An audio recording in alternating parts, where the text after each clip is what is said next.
The message of Thanksgiving resonates both in a very personal and universal manner. We can all appreciate the power of gratitude, of saying thank you. Especially today,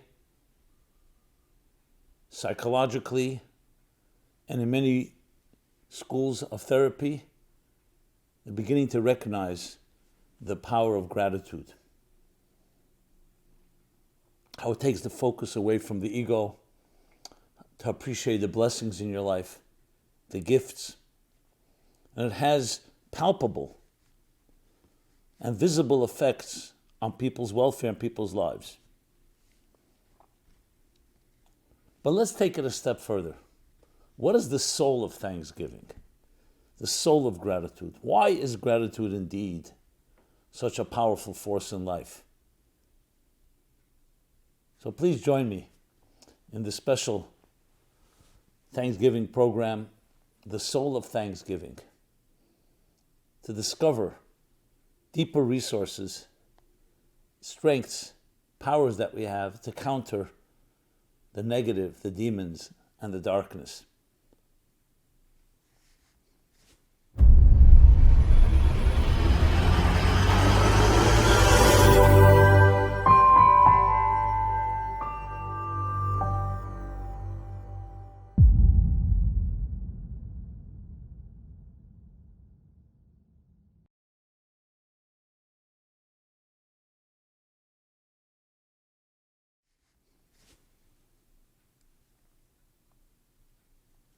Hi, Rabbi Jacobson here. Welcome to our special Thanksgiving program, The Soul of Thanksgiving. This program is dedicated by Karine Caputo in loving memory of her grandmother, Rachel Maman.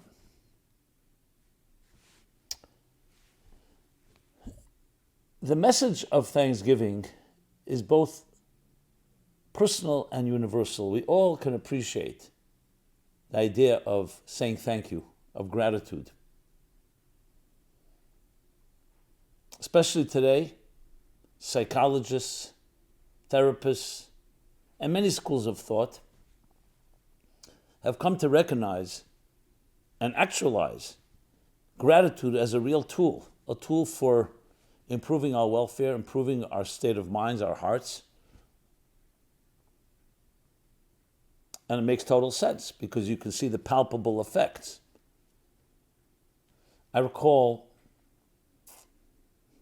a video I saw a number of years ago. It was very moving. It's like an experiment. I believe 6 or 7 people were chosen, different backgrounds, different ethnic groups, men, women, different ages.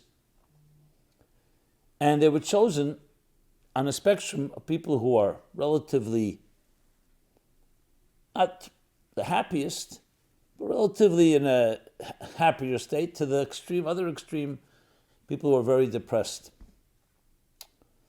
And the people were not told what this experiment is going to entail. They just agreed to follow instructions. And the first thing was each was asked to write down a memory of a person who had helped them in their lives. And that can go back years, from childhood, from school, friends, strangers, to write down a thank you letter to that person. Okay. So some wrote about their mother, some people wrote about a teacher. Everyone had their so-called thank you letter. The next step, again, the people were not told, is that they tracked down these individuals, and now each of these subjects were asked to call, and all this is being recorded, to call that person, even though they may not have spoken to them in years, and read the letter to them. You have to see this. Besides the shock in a way and the surprise, both on the recipient's end, but even more so on the one that did the call, is quite amazing. And indeed, I remember all the actual interactions, but especially the person at the lowest end of the spectrum as depressed.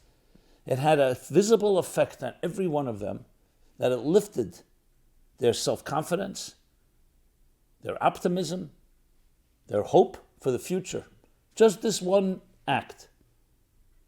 Because what it did was, it reawakened something special in their lives, but above all, that they were able to appreciate it and thank the person. Actual thanksgiving, an actual act of gratitude. I think one was a teacher, and they were surprised to hear, "Who are you?" "Oh," and then they read the thank you letter. I mean, it was extremely moving. I'm sure you can find the video. It's years ago, but it remained very vivid, etched in my memory. And there are thousands of such experiments. Try it out. What do you got to lose? What better way to celebrate Thanksgiving? Not just to eat turkey or visit family, but to actually express gratitude. So the logical reasons and the psychological and emotional reasons are pretty obvious. They're obvious because what it is, number one, it's a moment of truth. You're actually acknowledging something that happened, that helped you, and you're voicing gratitude. I don't want to call it repayment, but it's a form of reciprocating and just saying thank you, gratitude. Secondly, it focuses you not on yourself, but on others. Not what I need and what I get and what I take. It reminds me that joke they tell. So there are three friends going on a little trip in a rowboat, and one unfortunately falls out of the boat. Jack was his name. And he wasn't able to swim, and Jack's yelling, "Please, please." So the other two are getting closer and edging closer and say, "Jack, give me your hand. Give me your hand." And he refuses. So the other fellow says, "Jack does not know how to give." So he said, take my hand. And Jack reached out, and they saved him. Unfortunately, some people know how to take, but not how to give. So giving takes you out of your own little self-contained, self-interest world and opens you up to other people.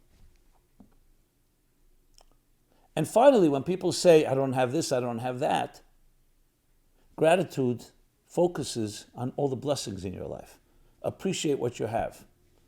I don't know who coined this, but when you don't have what you like, it's time to start liking what you have. Appreciate that which you have.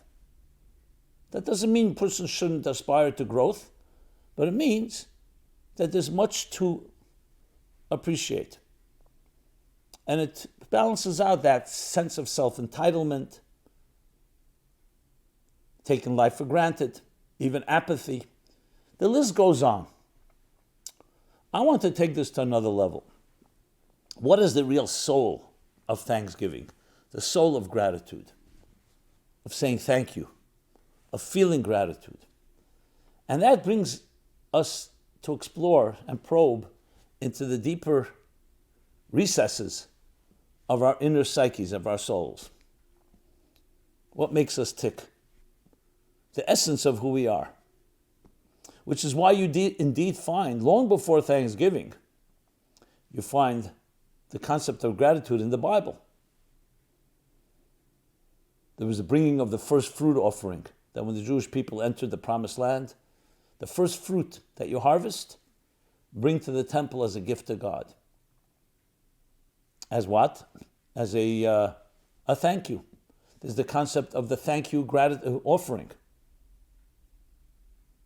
That when something happens in your life, you show thank you.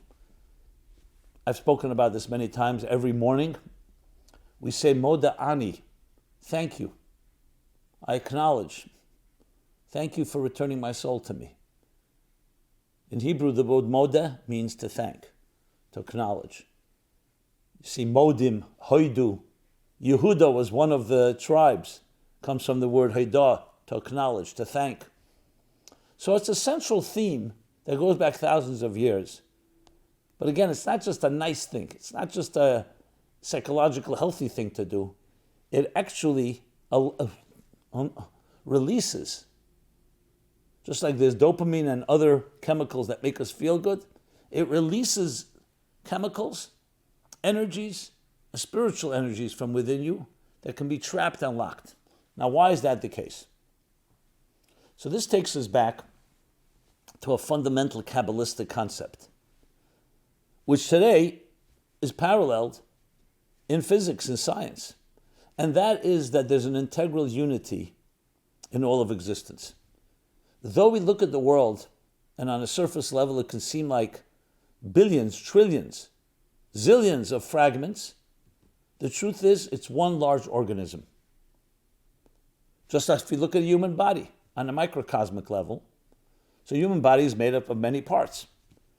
And if, God forbid, somebody dissected a body and put it out on the table, just as an imaginary experiment, and a person never knew what a body was, you'd never know that these pieces can come together and work in such a coordinated, synchronized fashion. And it makes total sense once you get it. So there's an integral unity, especially on a microscopic level, on the DNA and the cellular level. And this has been proven time and again, many different experiments and many different observations. I'm not going now to the proof of it, but it's pretty much a given. To the point that scientists, it still eludes them, beginning from Einstein and perhaps before him, the search for the unified field theory. Unified field theory. Because science is driven by the idea of finding unified laws that explain different phenomena. But that one law that unifies them all, gravity, electromagnetism, the strong force, the weak force, nuclear forces, has still not been discovered. But scientists are absolutely convinced they will, because they were able to get it down to 4 laws, or 2 laws, however you explain it. The point being is that unity is the core essence of existence. As big as it may be, and as the multitude of individual entities exist, there's a core integral unity. As I said, we see it in our own human bodies. We see it also in nature. Look around. You see the cross-pollination, not just of bees and flowers, but of all organisms on the most intricate levels and the most mass scale. Look at human nature, our search for unity, at a very basic level. We abhor disorganization. Now, what we call organization, that may differ, but everybody feels they need organization. When you come into your house and you see everything has been thrown all over the place, it disturbs us. A little child, give them objects of different shapes and sizes, they naturally will fit them in to the corresponding holes, a sphere within a sphere, a square, a rectangle, a triangle.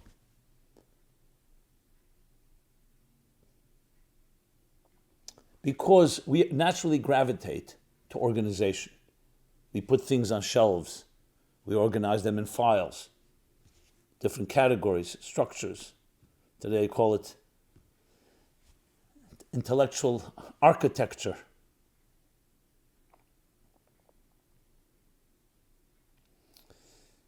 And that is, as I said, an essential component.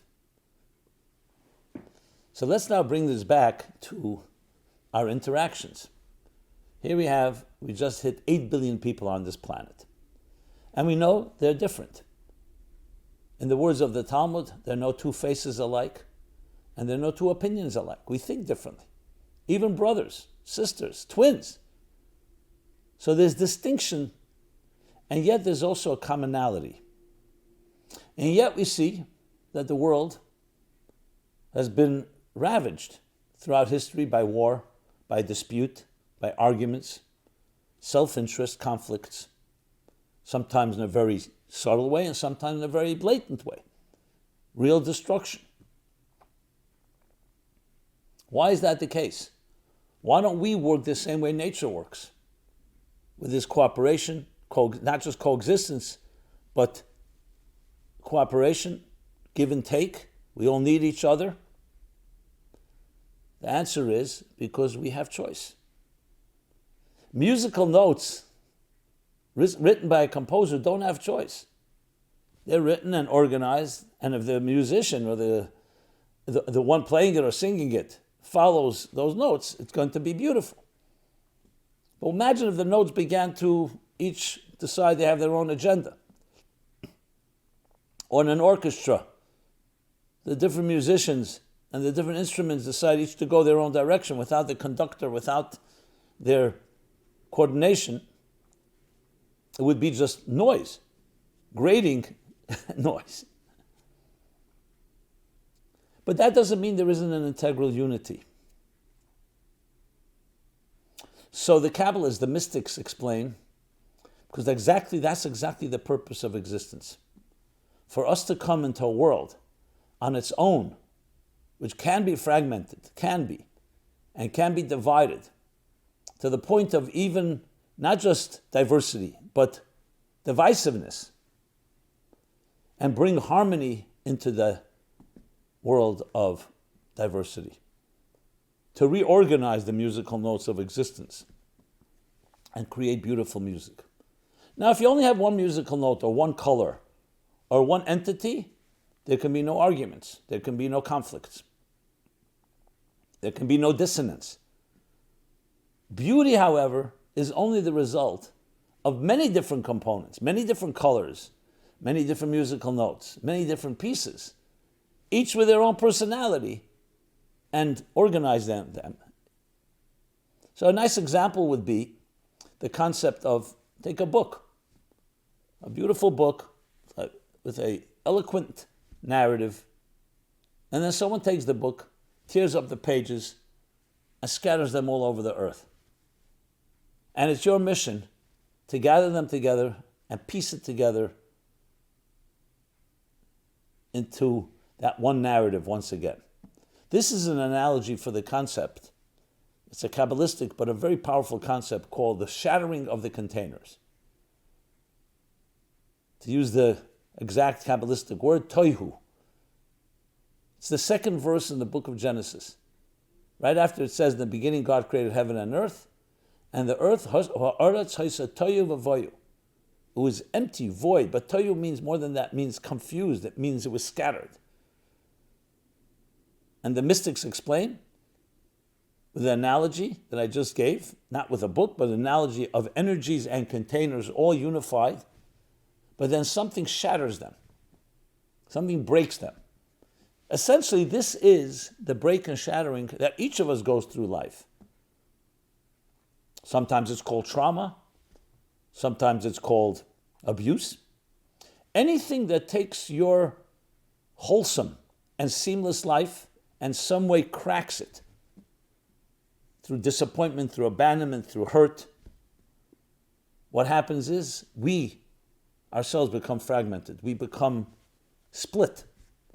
It doesn't have to always be a split personality, but it's the idea of different voices conflicting.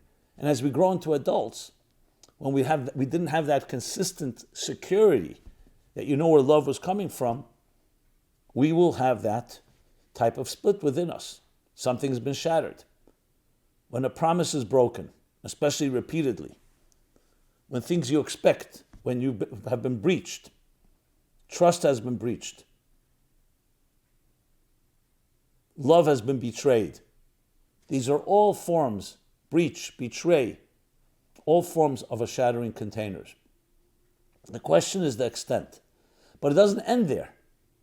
If it ended there, it would be a bad scene. The goal now is to put the pieces back together, to discover the internal unity, the integral and internal unity that connects all the dots. That, in a way, is the mission of your life. So when we look at our lives, and I often use the experiment, to list everything you did today or tomorrow, from the moment you woke up till the moment you go to sleep. You'll come up with 100 items. You woke up in the morning, pressed the snooze button, finally got up, exercised, showered, groomed, whatever the order is, had a coffee, commuted, went to work, had a meeting, another meeting, something more significant, less significant. Went some shopping, went for a walk, met a friend. The evening, whatever the list is, and then try to connect them. You'll find that most of them are just scattered fragments. Now, it doesn't seem like much. That's life. But remember, that accumulates day after day, week after week, month after month, year after year, decade after decade, millennia after millennia, or century after century, I should say. And those fragments become millions, billions. So it has deep impact. It creates a certain disjointedness and unrest within us. But when your life is driven by a mission, when you have a mission statement, you begin the morning and say, thank you for returning my soul to me. I'll talk about that shortly. But the idea, first, I'm focusing on the mission before the gratitude part. That becomes the hub that connects these spokes. So even when you tie your shoelaces, even though it's just a means to an end, but you're tying them to be dressed, so then you can continue your mission in life. Everything becomes connected. Just like an astronaut in space, every detail is accounted for because all part of the mission. That's bringing unity into fragmentation. And there are many, many other examples for this, of ways of doing it. But that is the key to having a healthy life. And it comes back to the fact that we are not pieces. We are not parts.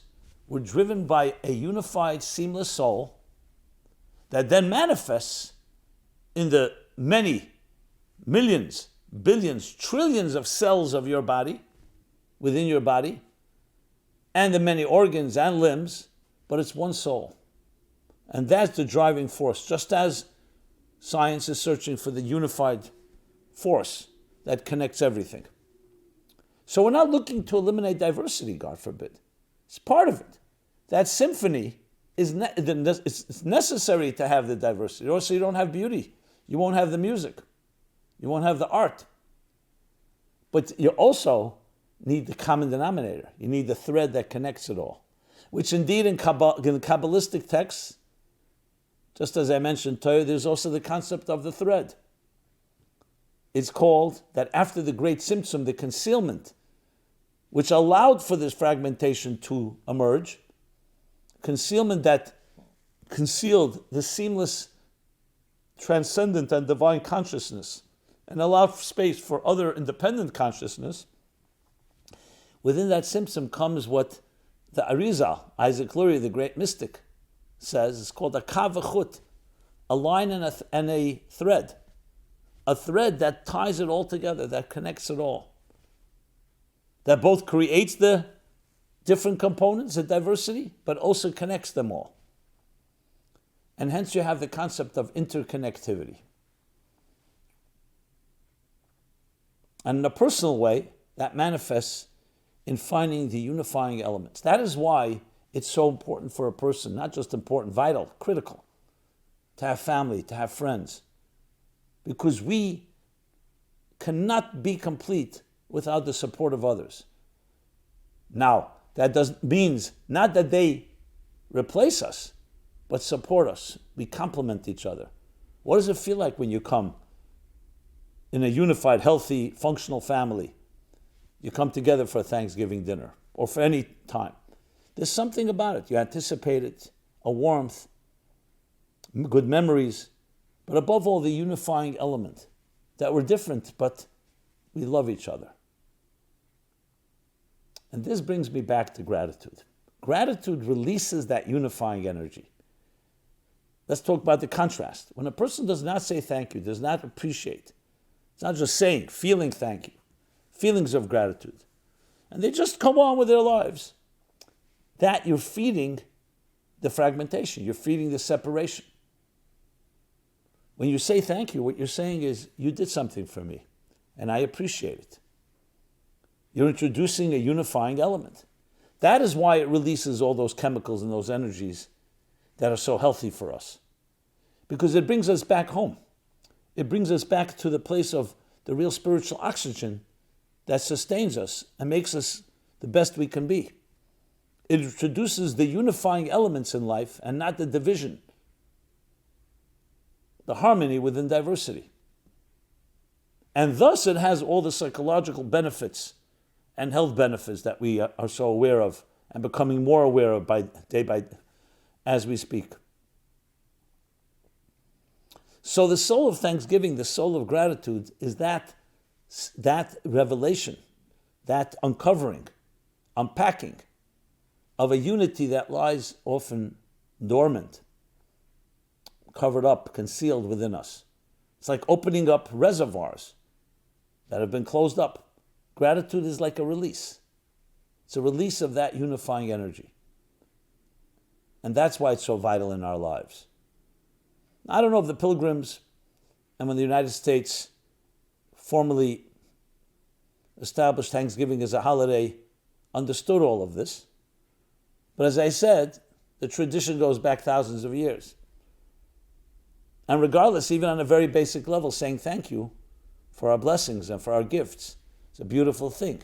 But when you appreciate also the deeper dimension of it, then you realize how critical it is. And that's why it is such a resonating and beautiful holiday. Now, I know for many Thanksgiving is a day of sales, the beginning of the holiday season, time to have a nice meal, family time. Could be superficial, could be for some even meaningless, but there's deeper meaning to it, and that's the key thing to understand. And meaning that lasts not just for one day or one weekend, but for our entire lives. Because it's not just saying thank you on Thanksgiving. It's having gratitude every moment and every day. So try this out, this Thanksgiving exercise. Begin saying every morning, Moda'ani. So one line, prayer, meditation, mindfulness, thought, chant. Thank you for returning my soul to me. If you want to look up the Hebrew, you can find it in any prayer book online. But the key is thank you. That in the morning you don't just take for granted you have another day. You had a night's sleep. Thank you for giving me another day. Thank you for making me indispensable and giving me a mission in life. Thank you for my soul. You're focusing on your hub, on your unifying hub, on the mission statement of your life. And everything else you do that day is an expression of that soul. Think about it. Everything. Whether it's a big thing, whether it's considered a small thing, it's all part of the expression of your soul on this earth. Your unique voice, your unique song, your unique music, your flower, your angel is being expressed. And I can assure you that when you do that, you also see the angel and the soul within others. And then you realize we are all part of a larger harmony. If you say the prayer already, you can always add more intention. It shouldn't just be by rote and mechanical. It should have that deeper meaning. So gratitude, in addition to all the practical benefits,